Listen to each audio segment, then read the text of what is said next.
Beef കിട്ടുമ്പോൾ പല size കറി വെച്ചിട്ടുണ്ടെങ്കിൽ എന്താ ഇങ്ങനെ കറി വെച്ചെടുക്കുന്നത് ആദ്യമായിട്ടാണ്. നല്ല ടേസ്റ്റി ആയിട്ടുള്ളൊരു കറിയാണ്. ബീഫ് ചെറുതാക്കി നുറുക്കി വൃത്തിയായിട്ട് കഴുകിയതിന് ശേഷം കുക്കറിലിട്ടിട്ട് സവാള, ഇഞ്ചി, പച്ചമുളക്, വേപ്പില, വെളുത്തുള്ളി, ഉപ്പ് എല്ലാവരും കൂടി ഒന്ന് വേവിച്ചെടുക്കുക. ഒരു 2-3 വിസിൽ കേട്ടാൽ മതിയാകും. ആവി മൊത്തം പോയി കഴിഞ്ഞതിന് ശേഷം മാത്രം കുക്കർ തുറക്കുക. അപ്പോഴേക്കും കുറച്ച് ഉള്ളി നന്നാക്കിയെടുത്ത് അതൊന്ന് അരിഞ്ഞെടുക്കുക.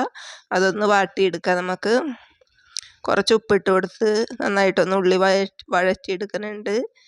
അതിലോട്ട് കുറച്ച് മഞ്ഞൾപ്പൊടി, ആവശ്യത്തിനുള്ള മുളക് പൊടി, പിന്നെ മല്ലിപ്പൊടി, പിന്നെ മസാലപ്പൊടി എല്ലാം നന്നായിട്ടൊന്ന് പൊടികളൊക്കെ ഒന്ന് നന്നായിട്ടൊന്ന് മൂത്ത് കഴിയുമ്പോൾ ഈ വേവിച്ച് വെച്ചിരിക്കണ ബീഫിൻ്റെ ആവിയൊക്കെ പോയി റെഡിയായിട്ട് ഇരിപ്പുണ്ടാകും. അതിൽ നമുക്ക് ഇതിലോട്ട് ചേർത്ത് കൊടുക്കാം.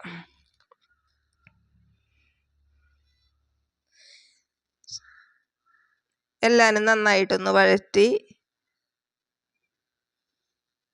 ചാറൊക്കെ ഒന്ന് കുറുകി വരുമ്പോൾ നല്ല അടിപൊളി ബീഫ് കറി റെഡിയാകും.